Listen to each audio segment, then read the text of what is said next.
Nearly 3 years into the war in Ukraine, Russia's economy has largely defied the doomsday predictions that many anticipated. However, in the past few weeks, the economic outlook worsened significantly as the Kremlin's extravagant military spending has begun to exert considerable pressure on the economy. So in this video, we're going to explain why Russia's economy initially seemed to have outperformed expectations, how its unprecedented defense spending is now creating challenges, and what could happen next. Before we start, if you haven't already, please consider subscribing and ringing the bell to stay in the loop and be notified when we release new videos.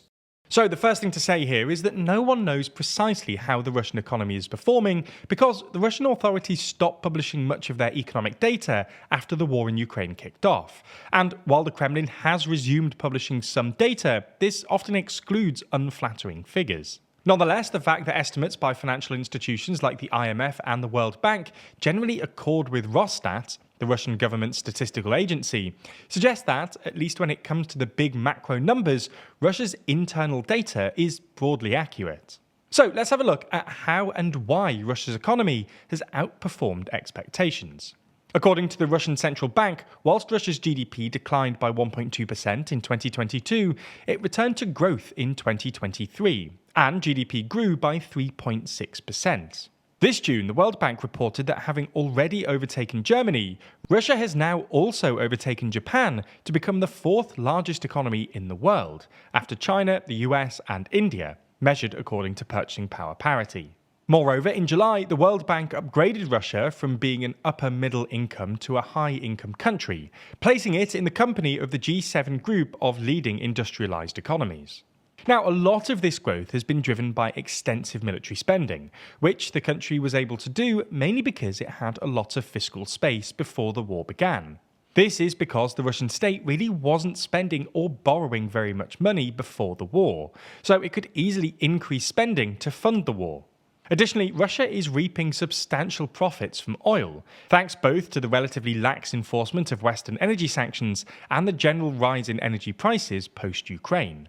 So, with the state cashing in, the Kremlin has found it relatively easy to fund its war, and Russia's military spending has increased steadily to about 7.9% of GDP this year, which accounts for nearly a third of the federal budget.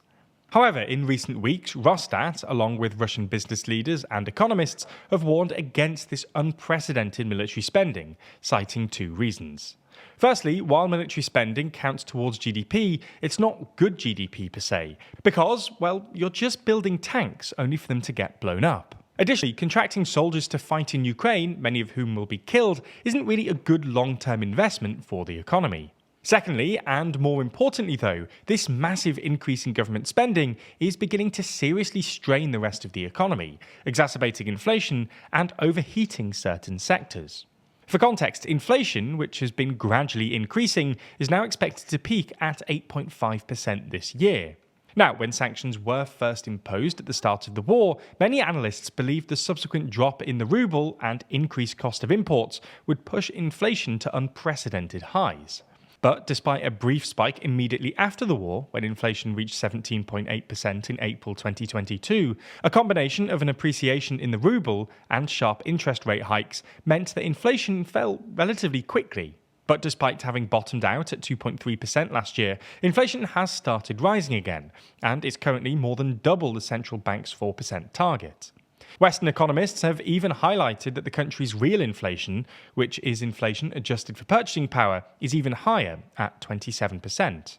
In a statement released last month, the central bank argued that high inflation is largely the result of increased government spending and a growing budget deficit.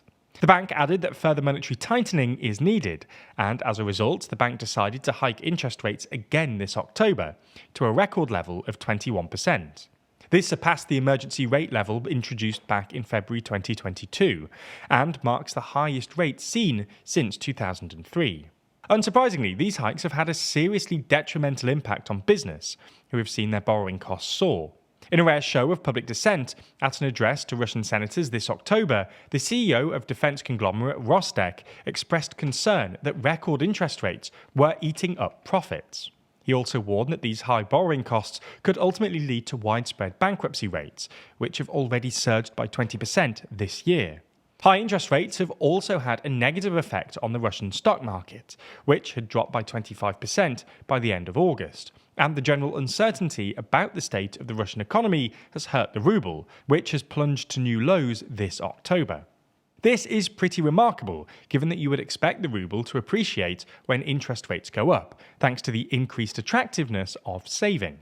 More generally, other businesses have reportedly complained that the central bank's monetary policy has pushed financing costs up to the point that they can't invest, which is undermining Russia's industrial capacity. However, the central bank, in defense of its monetary policy, has pointed to the acute labor shortage in sectors where Russia's military spending is being directed. Over 500,000 workers have now moved from the civilian sector of the economy to defence-related firms, which are offering higher wages and benefits to entice more workers. This has pushed up wages in both sectors, and it's been predicted by Russia's Labour Ministry that the country will be suffering a worker shortage of about 2.4 million workers by 2030 if current trends continue. Here, the risk for the Kremlin is that the Russian economy enters a sort of wage price spiral, where higher wages mean more inflation, which creates demand for higher wages, etc.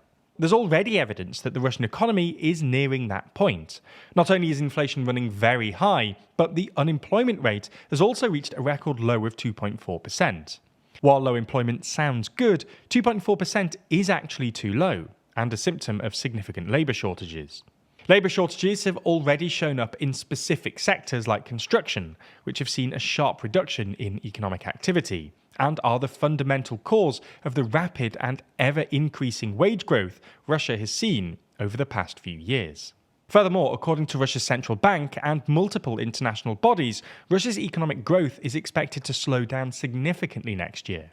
Despite all this, it looks like Putin isn't planning to change course anytime soon, and defence expenditure is expected to increase by almost 30% next year. Unless there's a significant rise in global energy prices, which could significantly improve Russia's ability to finance the war, Russia's current economic trajectory looks genuinely unsustainable. This is just one of many major stories going on, with 2024 marking a major year for both news and elections. In fact, with a majority of the world heading to the polls, 2024 has been a pretty unique and important year. So in the latest issue of our magazine, Too Long, we discussed these elections, diving deep into the 29 biggest elections of the year, making sure you understand what really happened, and commemorating one of the biggest years in news. We don't just discuss elections though, we also run through China's trade issues, Biden's successes and failures, the UK's new opposition leader, and the state of the wars in Ukraine and Gaza. Plus, the fact it's a magazine also means we're not constrained by the time limits or algorithms imposed by YouTube. Unlike fleeting news cycles and algorithmic feeds, Too Long offers thought-provoking analysis and comprehensive coverage that's truly worth holding. Purchasing is also a great way to support the channel.